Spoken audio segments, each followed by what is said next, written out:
Bismillahirrahmanirrahim. Assalamualaikum warahmatullahi wabarakatuh. Perkenalkan, nama saya Rifki Firdaus dengan nomor pokok mahasiswa 242170111036 dari Pendidikan Geografi. Di sini saya akan membahas yaitu tentang Pilkada Kota Cirebon tahun 2024. Yang pertama yaitu manfaat dari pilkada itu sendiri. Secara langsung oleh rakyat merupakan proses politik untuk menuju pada kehidupan politik yang lebih demokratis dan bertanggung jawab. Para pejabat publik yang dipilih oleh rakyat akan mempertanggungjawabkan kepada rakyat. Karena rakyat yang memiliki kedaulatan, harapannya adalah setiap keputusan politik yang diambil oleh pejabat publik semata-mata untuk kepentingan rakyat. Pemilihan yang bebas dan adil adalah hal yang penting dalam menjamin kesepakatan mereka yang diperintah sebagai fondasi politik demokratis.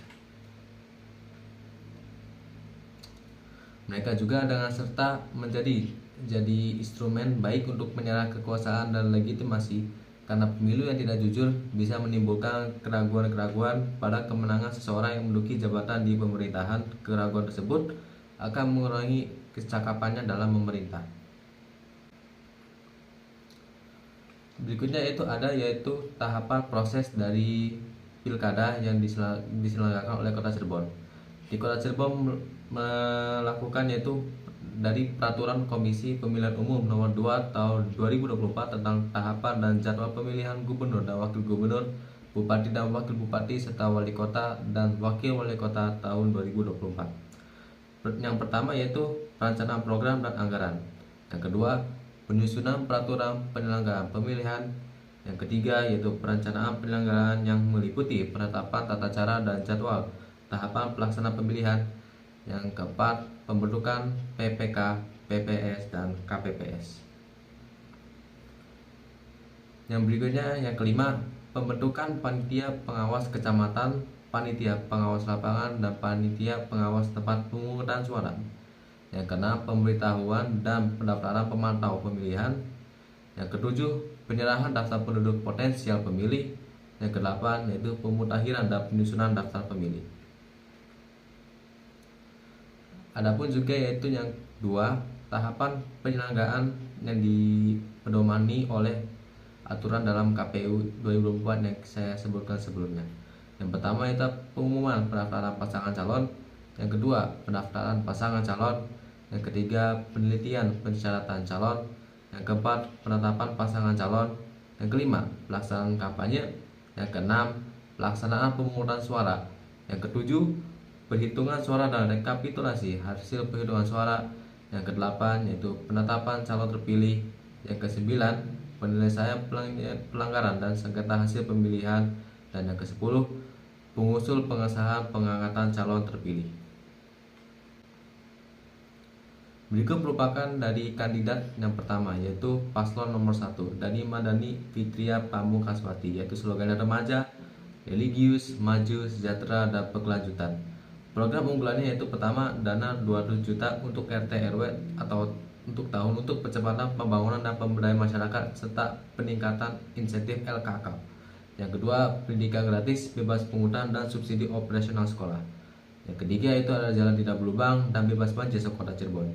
Yang keempat, internet gratis di ruang publik dan bantuan modal usaha UMKM.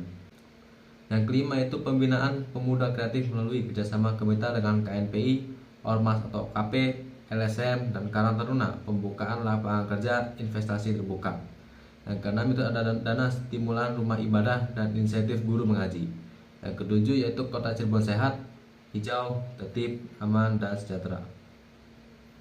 Paslon nomor 2 yaitu Eti Herawati dan Suhendri dengan slogan beres, bersih, elaboratif, religius, eksis, sejahtera. Program unggulannya itu hanya 5 yaitu yang pertama, bersih kotanya. Yang kedua, elaboratif pemerintahannya. Yang ketiga, religius masyarakatnya. Yang keempat, eksis kebudayaannya. Yang kelima, sejahtera warganya. Yang paslon ketiga yaitu Effendi Edo dan Siti Farida dengan slogan setara, sejahtera, tertata, aspiratif, religius, aman, dan berkelanjutan. Ada 69 program dari Cirebon Setara, namun hanya 4 yang agar saya bisa dikasih dengan secara singkat. Yang pertama itu memperluas lapangan pekerjaan, yang kedua meningkatkan pendidikan, Yang ketiga, memperbaiki infrastruktur dan jalan rusak. Yang keempat, mengantisipasi dan memperbaiki masalah banjir. Dalam kali ini, dalam Pilkada tahun 2024 memiliki penurunan orang yang hadir dalam TPS. Pada daftar pemilih tetap Pilkada 2024 ada sebesar 255.779 orang. Namun, hanya 169.276 orang yang hadir di TPS atau sekitar 66% saja.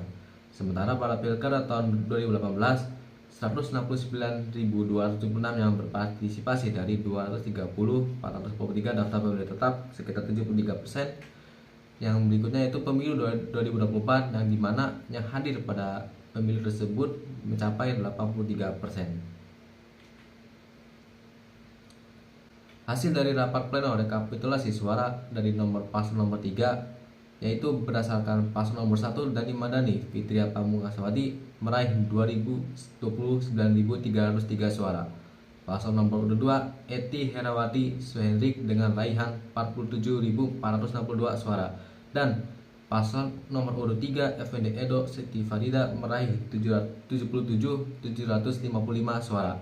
Dengan demikian, untuk pemilihan dari Wali Kota Cirebon dimenangkan oleh paslon nomor 3 yaitu paslon Effendi Edo dan Siti Farida.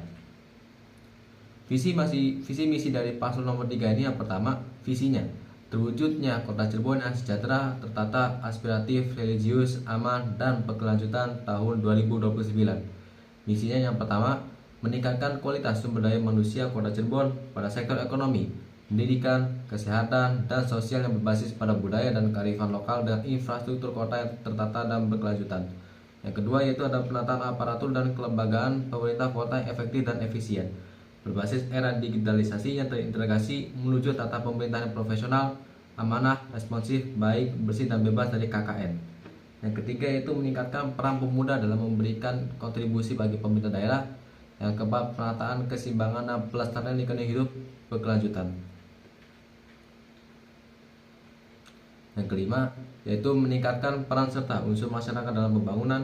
Yang keenam, mewujudkan aparatur pemerintah dan masyarakat Kota Cirebon yang religius dan berbudaya. Yang ketujuh, meningkatkan kualitas keamanan dan ketertiban umum. Yang kedelapan, penataan pembangunan sosial, ekonomi, dan lingkungan kota yang berkelanjutan. Dampaknya untuk pembangunan, kemenangan pasangan dari Effendi Edo dan Siti Farida dalam Pilkada 2024 di Cirebon diperkirakan akan membawa dampak signifikan bagi pembangunan kota. Dengan dukungan suara mencapai 50,3%, mereka memiliki mandat kuat untuk menjalankan program-program pembangunan yang telah dijanjikan. Fokus utama mereka adalah perbaikan infrastruktur, termasuk rencana untuk memperbaiki 200 km jalan pada tahun 2025 yang bertujuan meningkatkan aksesibilitas dan mendukung pertumbuhan ekonomi lokal. Selain itu juga mereka berkomitmen untuk menangani isu-isu lingkungan dan keberlanjutan, mencerminkan kebutuhan masyarakat akan solusi yang lebih ramah lingkungan. Dukungan dari DPRD yang baru dilantik diharapkan dapat mempercepat implementasi kebijakan ini, sehingga masyarakat Cirebon dapat merasakan manfaat langsung dari pemerintahan baru ini dalam bentuk peningkatan layanan publik dan kesejahteraan yang lebih baik. Adapun yaitu masalah partisipasi dalam Pilkada 2024. Pilkada 2024 di Kota Cirebon menghadapi beberapa permasalahan yang signifikan, terutama terkait dengan rendahnya partisipasi pemilih yang hanya mencapai 66%, jauh di bawah target 85%. Penurunan ini dibandingkan dengan pilkada sebelumnya mencapai 73%, menunjukkan adanya rasa jenuh di kalangan pemilih. Kemungkinan karena pelaksanaan pemilu yang berdekatan dengan pemilu legislatif. Selain itu, tingginya jumlah suara tiga sah mencapai sekitar 6%, mencerminkan tantangan dalam pendidikan politik masyarakat dan pemahaman tentang tata cara memilih yang benar. Dari saran saya untuk pilkada di masa datang yaitu untuk meningkatkan kualitas pilkada di masa mendatang. Perlu ada upaya lebih dalam sosialisasi dan edukasi pemilih. Pemerintah dan KPU harus bekerjasama untuk menyediakan informasi yang jelas mengenai calon dan proses pemilihan, serta mengadakan program-program pendidikan politik yang lebih intensif. Selain itu, transparansi dalam kampanye dan penyelenggaraan pemilu harus ditingkatkan agar masyarakat dapat membangun atau membuat keputusan lebih informasional. Membangun kepercayaan masyarakat terhadap proses demokrasi juga penting agar partisipasi pemilu dalam dapat meningkat dan menghasilkan pemimpin yang berkualitas. Ringkasan saya dalam pilkada ini yaitu yang dimana dengan turunnya jumlah pemilih atau partisipasi pemilih pada pilkada ini harus menjadi mencerminkan, yaitu bagaimana kita agar menginformasikan dan mengedukasi tentang tata cara memilih yang benar. Dikarenakan banyaknya yaitu pemuda sekarang atau yang sudah berumur 17 tahun terkadang tidak memilih atau bahkan tidak tahu untuk cara bagaimana menyoblos dengan benar. Dan kesan saya untuk pilkada di tahun 2024 ini lebih baik daripada di tahun-tahun sebelumnya, apalagi di pilkada tahun 2024 itu, di pemilu 2024, yang dimana banyak yaitu poster-poster atau baliho yang tersebar di kota-kota saya. Dan untungnya saat saya melihat di kota Cirebon secara langsung, itu lebih jarang atau minim daripada waktu saat pemilu 2024. Dan rendahnya yaitu politik uang. Untungnya masalah ini sudah dianggap bisa dibilang sudah mulai menghilang dan sudah cukup rendah juga untuk di kota Cirebon. Sekian yang dapat saya sampaikan. Itulah video dari hasil dari pilkada 2024 yang berada di wilayah kota Cirebon, pemilihan wakil dan wakil wali kota Cirebon. Sekian, kurang lebihnya mohon maaf. Wassalamualaikum warahmatullahi wabarakatuh.